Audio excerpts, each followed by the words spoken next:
안녕하세요, 오쌤입니다. 오쌤의 니가 스터디 jQuery 쉽게 배우기 편입니다. 그 7번째 시간으로 문서객체 돔트리 메서드를 배워보도록 할게요. 목차 먼저 보시도록 하겠습니다. 첫 번째, 부모 조상 관련 메서드. 두 번째, 형제 관련 메서드. 세 번째, 자손 관련 메서드. 어때요? 심플하죠? 하지만 공부는 누가? 네가. 동영상을 본 후에도 꼭 복습은 해주세요.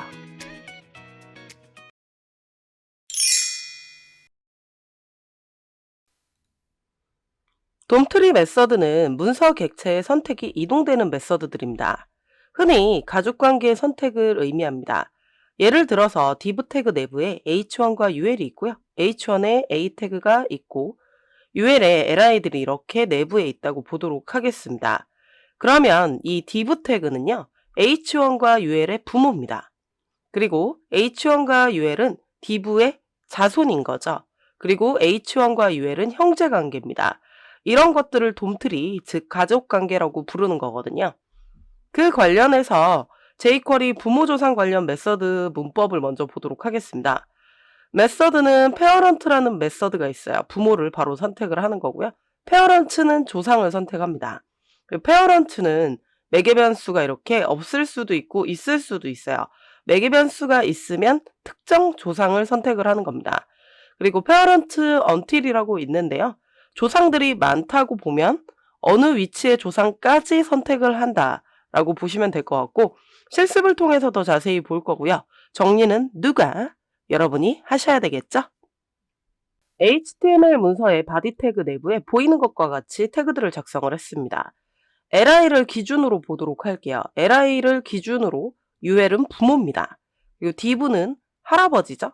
그리고 섹션이 증조 할아버지고 섹션, div, ul은 전부 다 조상들이 되는 겁니다.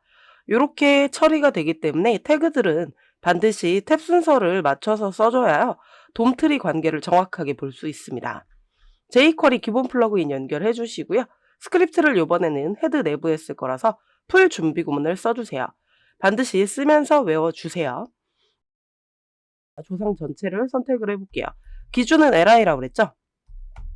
모든 조상을 선택할 때는 parents라고 이렇게 써줍니다. 선택이 잘 됐는지 봐야 되니까 css 메서드를 줄 거고요. css 속성을 2개 쓸 거라서 중괄호를 쓰도록 하겠습니다.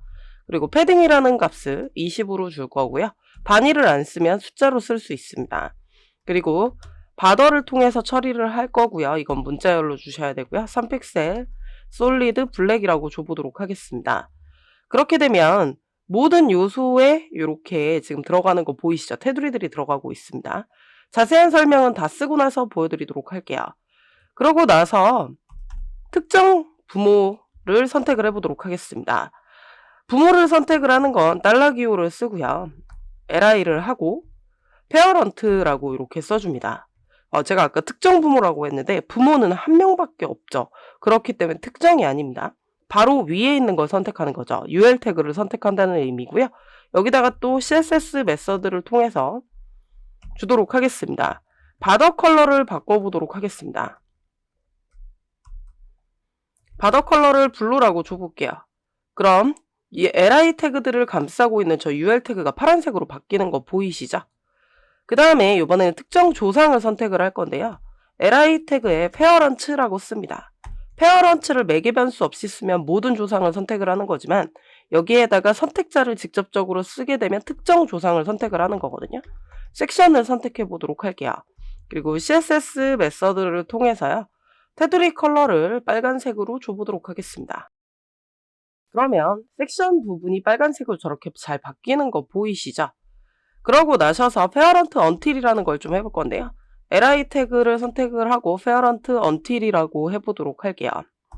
그리고 body랑 html도 부모인 거거든요. 그래서 이게 html 선이고 이게 body 선입니다. until은 body라고 할 건데요.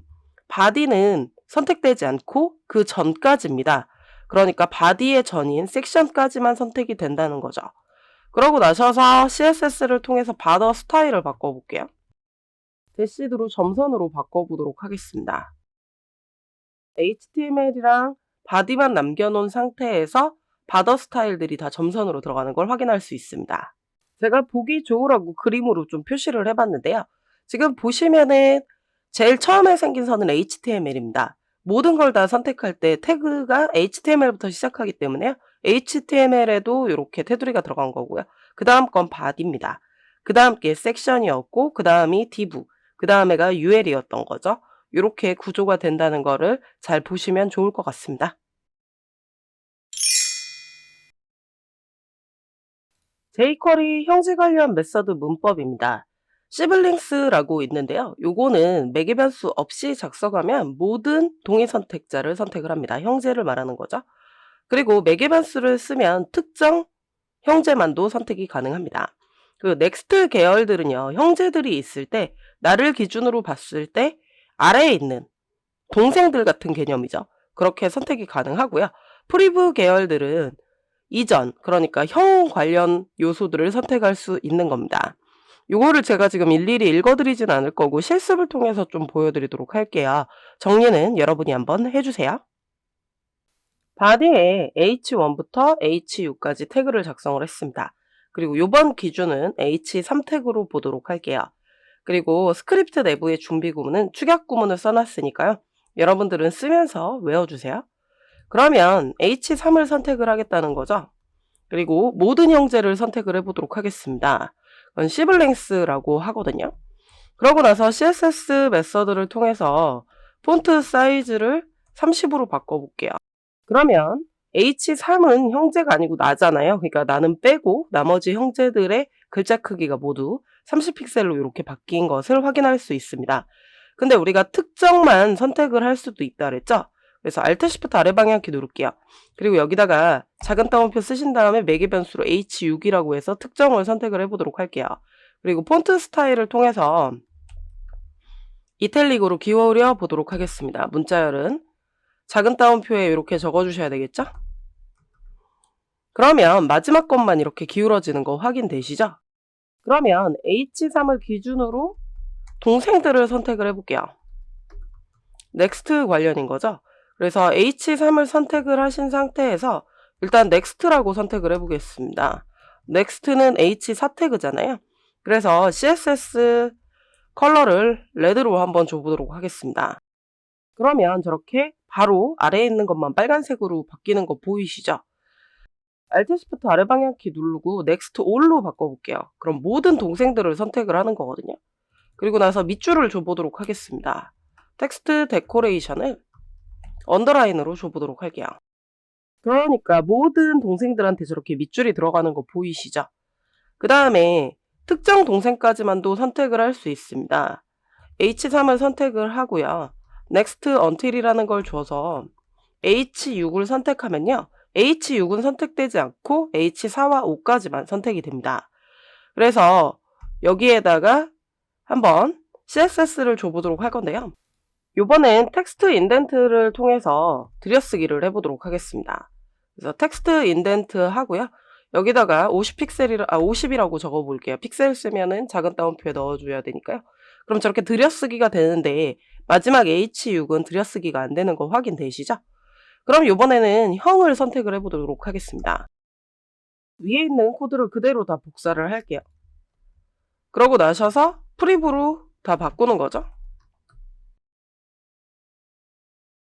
여기는 블루로 바꿔보도록 할 거고요. 여기도 그냥 밑줄이 들어가는지를 볼 거라서 이렇게 처리를 하고 여기는 H1까지만 한번 써보도록 하겠습니다. 컨트롤 S를 한번 눌러보도록 할게요. 그러면 바로 위에 형만 이렇게 파란색이 들어가죠? 그리고 모든 형들한테는 밑줄이 다 들어가는 게 확인이 되실 겁니다. 그 다음에 H1까지 선택을 했잖아요. 그럼 H1 전까지라 그랬죠? 그래서 바로 위에 있는 H2만 들여쓰기가 처리되는 게 확인이 되실 겁니다.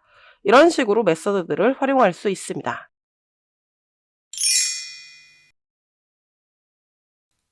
jQuery 자손 관련 메서드 문법입니다. children 메서드는 매개 변수 없이 쓰면 모든 자손을 선택을 합니다. 그리고 매개 변수를 쓰게 되면 특정 자손만 선택을 하는 거죠. 그리고 요 find라는 게 있는데요. find는 찾다 이런 뜻이죠. 이 메서드는 이벤트 메서드들이랑도 잘 사용하기 때문에 잘 정리해 주시면 좋을 것 같아요. 그냥 매개 변수를 쓰게 되면 후손을 선택을 합니다. 그리고 요 크다라는 기호랑 같이 사용을 하게 되면 자손을 선택을 하는 거고요. 플러스를 하면 동의 선택자긴 한데 바로 뒤에 있는 동의 선택자만 선택을 하고요. 물결 표시를 하게 되면 모든 동의 요소를 선택합니다. 요거는 CSS에서도 있었던 선택자다 보니까 그렇게 어렵지는 않을 겁니다. 정리를 잘 해주시고요. 실습을 통해서 보시도록 하시죠. 이번에는 바디 내부에 div 태그를 작성했고요. 자손을 3개를 작성을 했습니다. 기준은 div 태그가 될 겁니다. 그리고 스크립트를 바디의 맨 마지막에 써서 준비 구문 없이도 한번 작성을 해보도록 하겠습니다. 기준은 div 태그라 했잖아요. div 태그한테 children이라는 메서드를 줘서 모든 자손을 선택하게 합니다. 그리고 CSS를 통해서 컬러가 red다 줘보도록 할게요. 그럼 모든 자손의 글자색이 빨간색으로 잘 들어가는 거 보이시죠? 이번에는 특정 자손을 선택해 보도록 할게요. Alt Shift 아래 방향 키를 누르신 상태에서 P 태그만 선택한다고 보도록 하겠습니다. 그리고 밑줄을 줘보도록 할게요. 그러면 이렇게 P 태그에만 밑줄이 잘 들어가는 거 확인되시죠? 이번에는 find 메서드를 해보도록 할게요. div 태그를 작성을 했고 내부에다가는 자손으로 h3과 u를 썼고요. 후손으로 li를 썼습니다. 사실 후손 선택하려고 태그를 저렇게 작성을 한 거죠. 달러기호 쓰고 div라고 쓰신 다음에 find라는 메서드를 써주시고 li를 이렇게 바로 선택을 해주시면 됩니다. 그리고 css 메서드를 통해서 컬러가 red다라고 한번 줘보도록 할게요. 그럼 리스트 태그들이 전부 다 빨간색으로 들어가는 거 보이시죠? 이때 Alt Shift 아래 방향키 누를 거고요. H3 태그를 선택을 할 건데 H3 태그의 글자색은 블루로 해볼게요. 근데 파란색으로 잘 들어가는 거 보이시죠? 왜 그러냐면 H3은 자손도 되지만 후손도 되기 때문에 그렇습니다. 하지만 자손으로 직접적으로 선택을 해야 된다라고 하면 이렇게 크다라는 기호를 써주시라고 한 거죠. 그래도 잘 들어가는 거 보이시죠? 이렇게 선택을 할 수 있습니다. 그 다음에 아래에다가 H1부터 H6 태그까지 이렇게 작성을 해주세요. 그리고 H1 태그를 기준으로 보도록 하겠습니다. 그러면 달러기호 쓰시고 H1을 선택을 하고요. find라는 메서드를 통해서 처리를 하실 거고 이번에는 따옴표 내부에다가요. 더하기 기호를 써서 여기에다가 별표를 써보도록 할게요. 별표는 모든 요소를 선택한다는 거죠. 모든 동생을 선택을 한다라고 보이지만 어떻게 나오는지 보도록 하겠습니다. 그래서 컬러가 red다라고 한번 줘보도록 할게요. 그럼 바로 밑에 동생만 잡히는 거 보이시죠? 이렇게 지금 선택이 되게 되어 있습니다. 그래서 이렇게 모든 걸 선택했어도 더하기 기호를 쓰면 바로 뒤에 있는 동생만 선택이 된다는 거죠. Alt Shift 아래 방향키 눌러서 이번에는 물결로 줘보도록 하겠습니다. 물결로 주고 나서는 밑줄 처리를 해보도록 할게요. 그럼 어떠신가요? 밑줄은 다 들어가는 거 보이시죠? 이런 식으로 find 메서드를 사용할 수 있었습니다. 제가 준비한 수업 내용은 여기까지입니다. 넥스트 레벨 텍스트 관련 메서드 공부는 누가? 네가. 오쌤의 네가 스터디. 저희는 다음 시간에 봬요.